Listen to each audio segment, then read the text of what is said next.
This is episode 176 of That Shakespeare Life.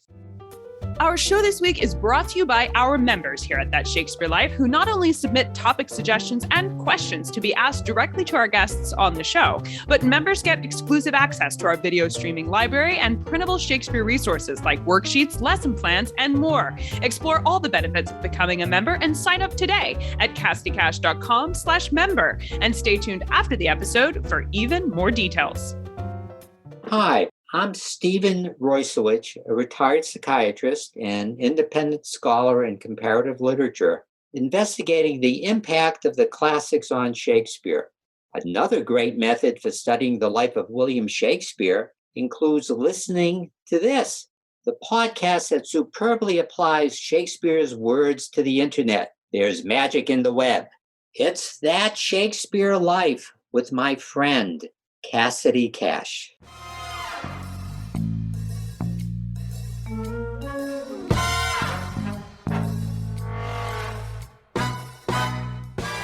And we do know for certain that the playing company did perform for Elizabeth. That's a lock. And we do know that they performed at Kenilworth in some other years because we have payments from Coventry for their presence at Kenilworth. It's listed in the payment at Coventry while they were at Kenilworth. So we know that Leicester's Men's Company did perform at Kenilworth, and we know that they performed for the Queen. So it's a fairly strong prospect that they would have performed in 1575, the particular 9-day pageant that was held at Leicester's home castle. Welcome to That Shakespeare Life with Cassidy Cash. Cassidy believes that if you desire to successfully learn or perform Shakespeare's plays, then understanding the real life and history of William Shakespeare himself is a must. That Shakespeare Life is the podcast that helps you go beyond the curtain of some of Shakespeare's most iconic works and explore the world of early modern England as Shakespeare would have lived it, learning from the writers, historians, and performers who know it best. And now, here's Cassidy. Leicester's Men are a group of actors who formed what many consider to be the founding company of English Renaissance theatre. Established with the sponsorship of Robert Dudley, Earl of Leicester, the playing company traveled around England and abroad, performing plays with the legal protection of being in the Earl's service. The company was unique for its time in that they separated themselves from the traditional income model of playing companies, choosing instead to operate as an independent entity where they would generate their own income instead of getting paid only by their sponsor. By 1574, 5 men, including James Burbage, John Perkin, John Lanham, William Johnson, and Robert Wilson, would be listed on a royal patent for Leicester's Men, making their playing company the first to receive an official royal patent, and in doing so, gave these men the freedom to create what we know today as English Renaissance theatre. Playing companies, including Shakespeare's company, the Lord Chamberlain's Men, would go on to follow the model of Leicester's Men well into the late 16th and early 17th centuries. Here today to tell us the story of Leicester's Men and the groundwork they built for future playwrights like William Shakespeare is our guest, Laurie Johnson. Laurie Johnson is Professor of English and Cultural Studies at the University of Southern Queensland, Australia. He is the current president of the Australian and New Zealand Shakespeare Association and a member of the editorial board of the journal Shakespeare. Laurie's books include Shakespeare's Lost Playhouse, 11 Days at Newington Butts, The Train of Hamlet, and The Wolfman's Burden. And he is co-editor of 2 essay collections, Embodied Cognition and Shakespeare's Theatre, The Early Modern Body-Mind, and Wrapped in Secret Studies, Emerging Shakespeares. He has also published over 50 articles and book chapters and is currently working on a book on the Earl of Leicester's Men, which he hopes to complete later this year, and is developing an international project to examine the impact of climate shift in 16th century Britain on the rise of the playhouse industry. Hello, Laurie. Welcome back again to the show. So nice to have you with us. Thanks, Cassidy. Thanks for having me. There is a letter that survives today, dated 1572, written by James Burbage for Leicester's Men, the playing company, requesting that they be given the status of household servants under the Earl of Leicester. Laurie, why was it important to the playing company to be given the status of household servant? That seems counterintuitive to our mindset today. The trouble with the status of servant was that it was a very specific piece of wording that was contained in a number of items of, we call it legislation today, royal proclamations and ordinances relating to who was allowed to leave their hometown and go to another hometown. So travel, mobility from one town to another was heavily policed. And this is largely because townships had very limited resources, and the amount of population in them, for example, would place strains on resources. So the local townships would need very clear guidelines as to who counted as local and who did not. Now, one of the stipulations around who was allowed to travel from one town to another were servants acting on behalf of a baron or noble. And so you had to be a part of the household of someone of high status in order to be allowed to go from one town to another. And you'd have that either the license to do so, or you'd be wearing the livery as a member of that household. So what they're asking here is to say that they'd like to be able to continue to travel from one town to another without being potentially thrown in jail or ejected from any given township because they were doing so without license. So the status of servant therefore gives them the capacity to do so. Leicester's men would go on to be the first playing company to be given this kind of license from the royal monarch themselves. They were given a royal warrant by Queen Elizabeth that allowed them to perform anywhere in England. Laurie, why was this privilege distinct from other traveling playing companies of this period? What were Leicester's men able to do under a royal patent that was previously inaccessible to them? We do have this tendency at the moment in Shakespeare studies, in fact, not for the moment, for the last 100 years or so, we've been giving a great deal of weight to this particular royal patent of 1574. Yet I think it doesn't actually give Leicester's men license to do more than what they had previously. So long as they were attached to the service of a noble or baron, most laws at the time allowed them to travel and to perform in provincial areas and so on. But what the royal patent does is it effectively locks in the other way, a commitment from that company to be serving at court as a regular contributor to the court revels in Christmas time for Her Majesty and her court. As at the time, Leicester's men were the most prominent adult company in terms of constantly being asked year in, year out to perform at court. But having that royal patent then also, I should also say, we also don't know for certain that they were the only one. It's just that's the one that survives. But my gut feeling is that maybe the Earl of Warwick's men may have received one. That's Ambrose Dudley, Robert Dudley's brother, and was the Earl of Warwick, and he had a playing company as well. Possible that I imagine they probably got a similar license, but the one for Leicester's men survives. And as I say, so it's not so much that it gives them more license to do something they previously couldn't when travelling the provinces, but it does lock them in, I think, as the Queen's preferred company for performances at court. So it becomes more of a badge of right rather than a particular license to do more than they had previously. The Earl of Leicester, who was the sponsor for this playing company, is Robert Dudley, as you mentioned, most famous today for his romantic interest in Queen Elizabeth and his entertainment for her at Kenilworth Castle. Would Leicester's men have been the key players for those events? I don't know so much about key players, but I'm fairly confident they were there. The trouble is we don't have the records of household accounts for Robert Dudley for years in which he put on specific pageants or entertainments for the Queen during her progresses. So we lack clear evidence that he paid his own players to perform there. But we do have fairly detailed accounts by various witnesses or those present of what happened at these particular events. And we do know for certain that the playing company did perform for Elizabeth. That's a lock. And we do know that they performed at Kenilworth in some other years because we have payments from Coventry for their presence at Kenilworth. It's listed in the payment at Coventry while they were at Kenilworth. So we know that Leicester's Men's Company did perform at Kenilworth, and we know that they performed for the Queen. So it's a fairly strong prospect that they would have performed in 1575, the particular 9-day pageant that was held at Leicester's home castle. The other piece of evidence we have that points, I think, to their presence there is a description by one of the people present. And this is contained in the account is in John Nichols's The Progresses of Elizabeth, which has been a book around for a very long time. There's a description of one particular day's entertainments where one company, the Men of Coventry as it was, were meant to put on a performance in the afternoon. But it says that the Queen decided not to watch them, but they were then rescheduled for the following day. So they were certainly going to perform the very next day. Then there is a description of an impromptu performance put on by some players.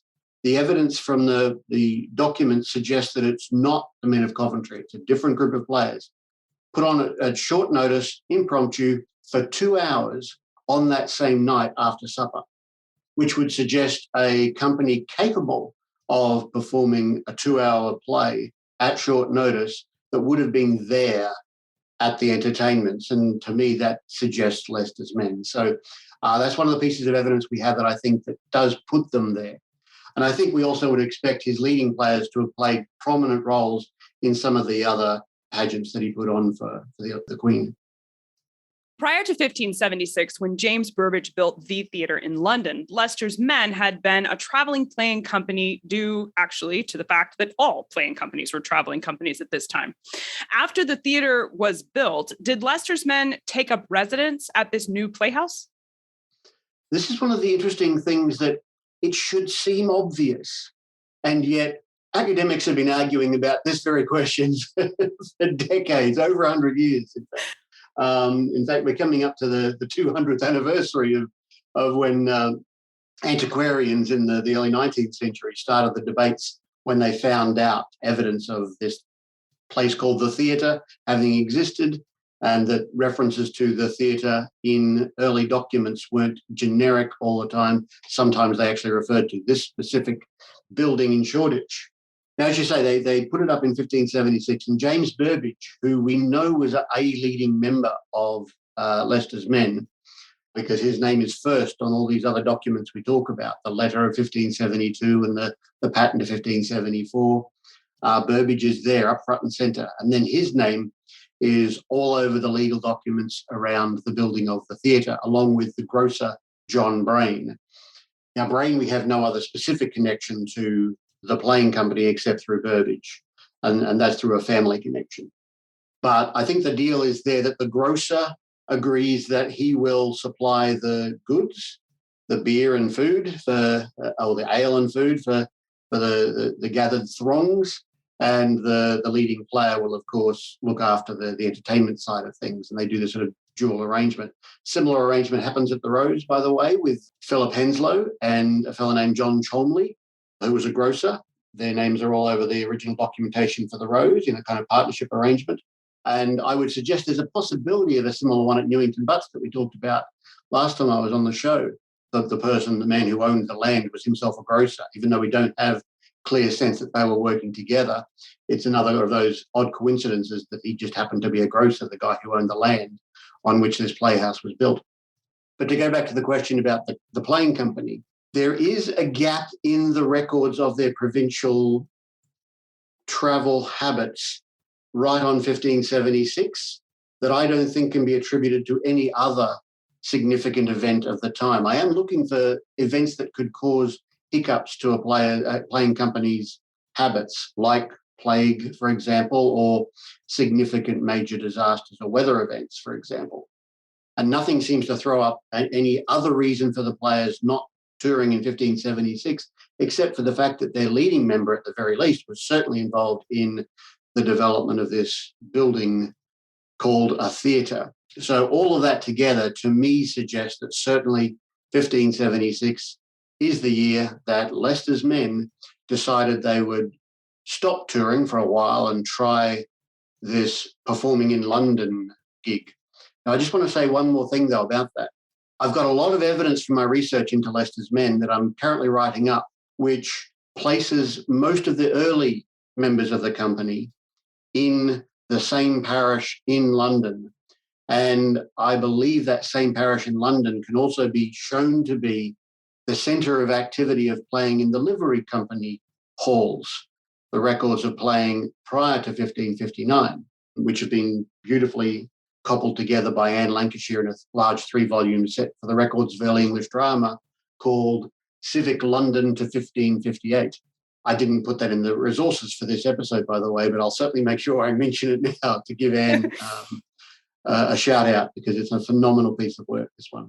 And all these records, I think, show that the players, while they do travel in the Elizabethan period, before they then decide to actually invest in a venue of their own close to London, they began in London, that they were originally Londoners, and that the travelling bug becomes a part of their habit for about 20 years before they then decide to recoil and redouble and settle back into London. But as that doesn't quite go to plan, as they constantly run into trouble with the city authorities, they then eventually start going back into their regular touring habits again and expand, in fact, the touring circuits. In 1583, Queen Elizabeth created a new playing company called the Queen's Men. Laurie, if Leicester's Men already had the royal patent and thus the Queen's support, or at least her expectation that they would perform for her, why would Elizabeth create an entirely new company for herself? That's a good question. And I wish we had a specific document that explains the motivation. We don't. So again, it's one of these ones where we know it happened. We just don't have the modus operandi, if you like. So what happens in 1583 is the Secretary of State gives the Master of Revels a edict that he will collect from all of the leading companies of the time, the very best players, to cluster into a single company that will be called the Queen's Men. Now, this isn't the beginning of the Queen's Men as such. The Queen had players operating under her name for decades before. Queen Mary had her own company, despite being bitterly opposed to playing of any kind. Nevertheless, she still allowed her own company to tour and sprout Catholic propaganda, as it was at the time. And before that, Edward and Henry also had significant playing companies of their own. So royal playing companies had been a thing for some time. But what happens in 1583 is this decision to take advantage of other companies having built up naturally a stock of leading resources, leading performers, and to grab those all together into a supergroup. It's like the cream of the crop, and the cream there being a reference to the great supergroup of the 1960s made up of leading musicians of the time, Eric Clapton and Ginger Baker, for example. And I think that's what's happened in 1583. Now, it also is clearly, I believe, intended to ensure the quality of performances at court. I suspect what's happening in the 1580s is we see Leicester's Men actually go off the radar a little bit. A few things happen around 1580 to 1582. A couple of leading members of Leicester's Men actually get into legal trouble. One is actually in the records as having been associating with prostitutes. James Burbage himself seems to have abandoned the company at about this time. And so they're left with a kind of almost a talent void, or at least a leadership void. And I think that must show through in the quality of the performances they're providing at court. And so the Queen, or at least the Secretary of State, decide we need to be able to keep a closer eye on the quality of the performances we're putting in front of Our Majesty. So they decide, let's just create a group that we can guarantee the level of performance. And what happens then after their creation, in 1584, they also start touring and spreading propaganda for the state. Here, what was essentially a dissolution and reorganization of the company, Leicester's Men, as you say, do go back on tour in the mid-1580s, expanding beyond England. So where exactly did they go when they went back on tour? The touring routes didn't initially expand too much further than what they were used to. And in fact, it pretty much dries up around the same time as the creation of the Queen's Men. So clearly, the creation of the Queen's Men impacted the company. There's a very long-standing belief that, in fact, they were dissolved. They ceased to operate for over a year. However, I have found that there is evidence of them in the provinces and in London in those 2 years, from 83 to 85. But the real impetus for their re-energization, if you like, as a company, comes with the Earl of Leicester's own attempt to redeem himself after having disgraced himself in the eyes of the Queen through a number of issues, one of which was his demanding for a long time that she marry him, and then marrying Letus Nollis without the Queen's permission, and then going off on diplomatic campaigns without her permission, and then refusing to return home when demanded, etc. So he continues to blot his copybook in the eyes of the Queen. But in 1585, he takes it upon himself to recruit a number of leading entertainers of the day. We have records in his accounts. We do have records, thankfully, for 85 to 86. And so there's a great deal of evidence of him getting people like Richard Tarleton, the great clown, Will Kemp, the great clown, Robert Brown, one of the leading members of Worcester's Men at the time, and various other players whose names then become known to us as a result of this recruitment campaign, to go with him over to Europe and try and intercede in the conflicts between the Catholics and Protestants in Denmark. But he goes in through Germany and establishes himself, gaining some diplomatic support in Germany and surrounding areas.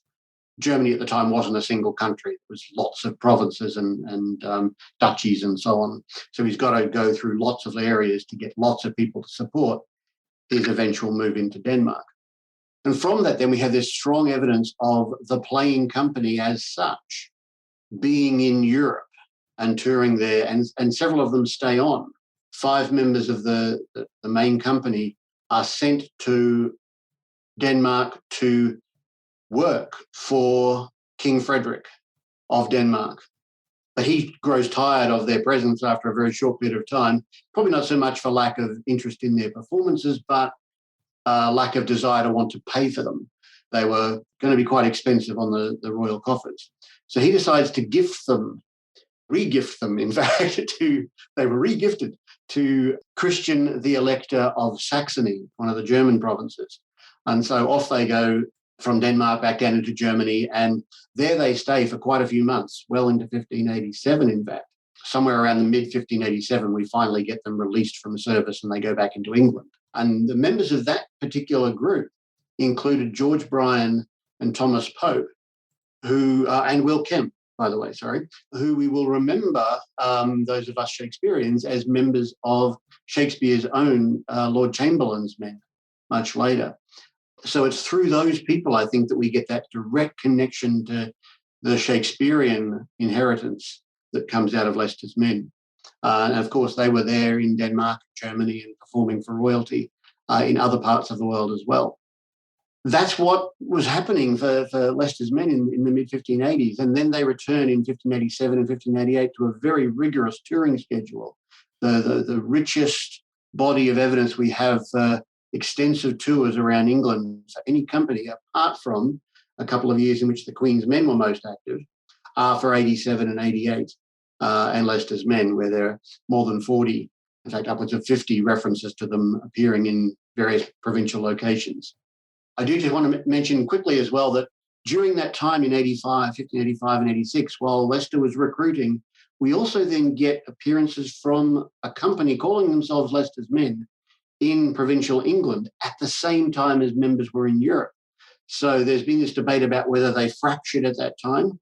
My gut feeling is not so much that they fractured, but that the Earl of Leicester simply had a kind of recruitment campaign that involved a forward line, if you like, the ones that were with him in Europe, and a reserve line, the ones that were staying active in England and then being called up into service when they were needed.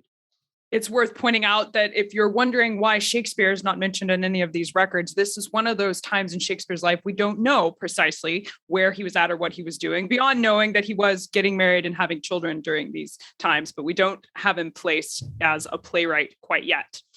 When Robert Dudley dies in 1588, what happens to the playing company and its members? Another good question. It's one of those ones where it's almost like the lost years of the playing company as much as it's the lost years of Shakespeare at this moment. From 88 to 92, we don't quite know exactly where they turn up. There is a very strong suspicion that the members that end up in Lord Chamberlain's Men did so via Lord Strang's men, Derby's men, the company that was working for Henry Winstanley. Not Winstanley, sorry, Stanley, Lord Derby. However, we lack the very clear evidence to be able to lock them in for certain. Some think instead that they may have splintered and gone their separate ways before then regrouping under the patronage of the Lord Chamberlain, Henry Carey. But it's one of those ones we don't know for certain. My own sense of it, by following the lines of repertory, who owned what plays and who inherited what plays, for example, from Leicester's men, as well as those glimpses we get from time to time where these players do appear in the public record associated with one company or another, that the majority of them did continue on into the service of Lord Strang, Earl of Derby, before then going straight into the Lord Chamberlains. And there wasn't a splintering so much as one or two of them may have tried their hand at some other ventures before then regrouping, rather than the entire company just splintering. Having said that, Lord Strang's men had been in operation prior to that time, so it would have had to have been an amalgamation of sorts, which would naturally lead to some collateral. They couldn't all be part of the same company. The two companies couldn't just conjoin and form a very large arrangement. But it's worth considering what happened exactly. Not unlike what we think of the entertainment industry today, where you do have this overlap of people who work over here in this company and that one and the other. So it does kind of make sense that they would be a little fluid. Exactly right. And many of the conversations I have with my colleagues about this particular phenomenon run the very same line when they think about, and I used the example of Cream before, the supergroup, that we do get evidence, I think, of a similar kind of genealogies of playing companies that you can sort of trace with modern rock bands or pop bands, that absolutely members of one company will go to another and then eventually bring in some of their friends that they used to work with to redevelop a new company and so on and so forth. The only difference being that ultimately what they required in order to maintain viability over a long period of time was noble patronage. The history of Leicester's men is obviously a fascinating story, and I know we would love to explore this further. You've mentioned a couple of books already, but what are some of your favorite resources you can recommend for us to use when we do want to learn more? The Earl of Leicester's men, they've been written about by a number of people over the years, and I must admit that my own work on them very much owes a debt of gratitude to the people who've gone before. I mentioned Anne Lancashire's Read volumes, but the Read volumes in general are a remarkably rich resource, and they continue to grow. The work of all these editors and researchers out there scouring the records of English parishes and England's civil authorities and so on to find records of playing companies out in the provinces, playing companies in London, playing companies overseas. So I would highly recommend the Read Patrons and Performances website. It's a large database, ever expanding, which attempts to collate all of that data from all that research. And it can be searched by patron, by company, by location, and so on. So we get a very rich heritage of documentation and data all stored and searchable. Naturally, of course, there are debates about one attribution. Was the company here in this particular document the company of Lord Sutton, or was it Robert Dudley, and so on? They both had the title of Lord Dudley at the same time, at similar times, and so which one's being referred to? Yeah. That's right. So sometimes we do have to make some interpretive decisions in dealing with this data. So there's the Read Patrons and Performances. Another one I would highly recommend is basically anything that Sally Beth MacLean has ever published on the Earl of Leicester's men. She updates work that Andrew Gurr had done previously. He had provided the most comprehensive account of the Earl of Leicester's men previously in a book called The Shakespearean Playing Companies. Sally Beth MacLean expands significantly, particularly through some of her own findings in the archives. And probably the best essay is in a book by Paul Whitfield White and Suzanne Westphal on patronage in early modern England. I think it was called Theatrical Patronage. And there's an essay by Sally Beth MacLean in it called Tracking Leicester's Men, which actually lays down some really nice methodological groundwork for what we should be looking for that counts as evidence of the presence of a particular playing company, and decisions we should make about how to understand their movements based on that. So if they appear in one location and then in another, there's a good chance they may have appeared in one of the interceding locations, even though the records in that location are lost. We shouldn't assume that the archive is whole in that sense, that part of our job is to understand how to fill in the gaps sensibly and make good decisions based on what anyone does when they put together a touring itinerary. They don't tend to go zigzagging all over the place. They do tend to follow a particular path. I did look up, Laurie sent us notes about his resources, and that her chapter is called Tracking Leicester's Men, and the book is, you're correct, called Shakespeare and Theatrical Patronage in Early Modern England. We'll link to that. And Sally Beth McLean has actually been a guest here with us on the show as well. So we'll link you to her episode where she also talks about traveling playing companies. So brilliant. Excellent resources there for sure. Thank you, Laurie.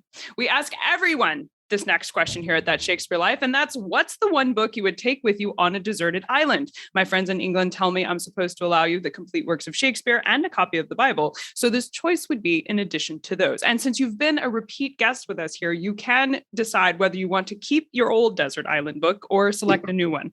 Well, previously, yes, when I was on, I believe I mentioned Dirk Gently's Holistic Detective Agency by Douglas Adams, and it probably would be very easy for me to simply say The Hitchhiker's Guide to the Galaxy collection, if I can be allowed a collection, but that probably would be the easy answer. So I'm actually going to go for the literary critic answer and nominate a book that I don't think too many people have heard of, but I think it's an absolute cracker and I would highly recommend it. It's by Randolph Stowe. It was his final novel called The Suburbs of Hell, which in fact is a quote from Shakespeare in the title of the book.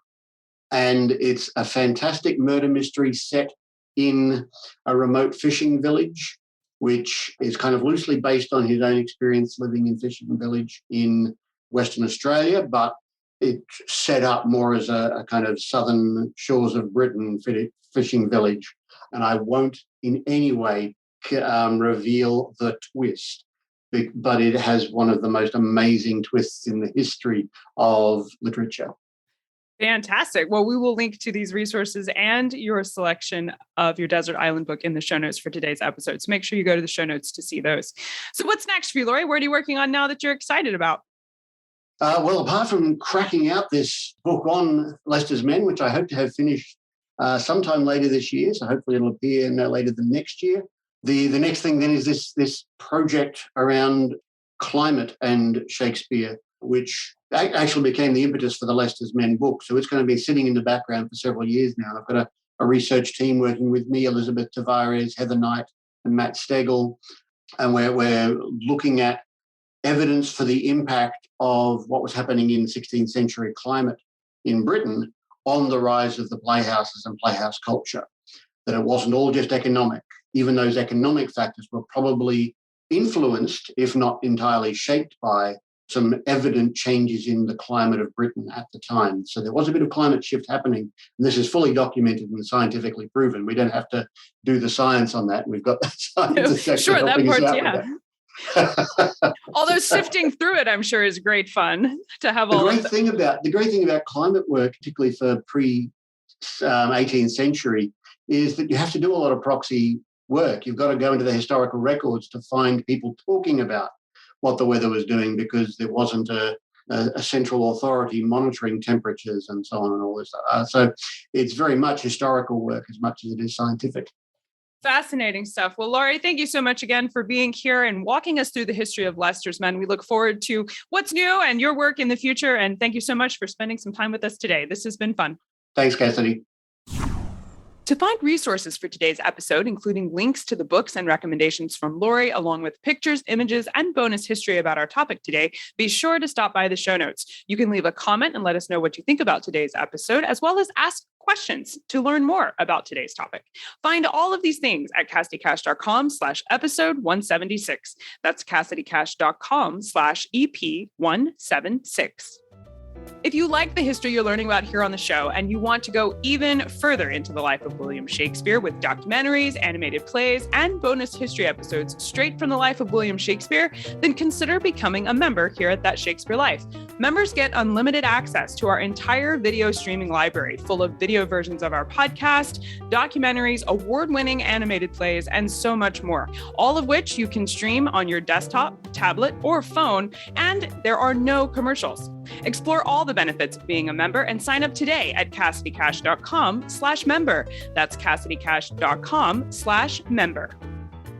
That's it for this week. Thank you for listening. I'm Cassidy Cash, and I hope you learned something new about the Bard. I'll see you next week. Bye-bye.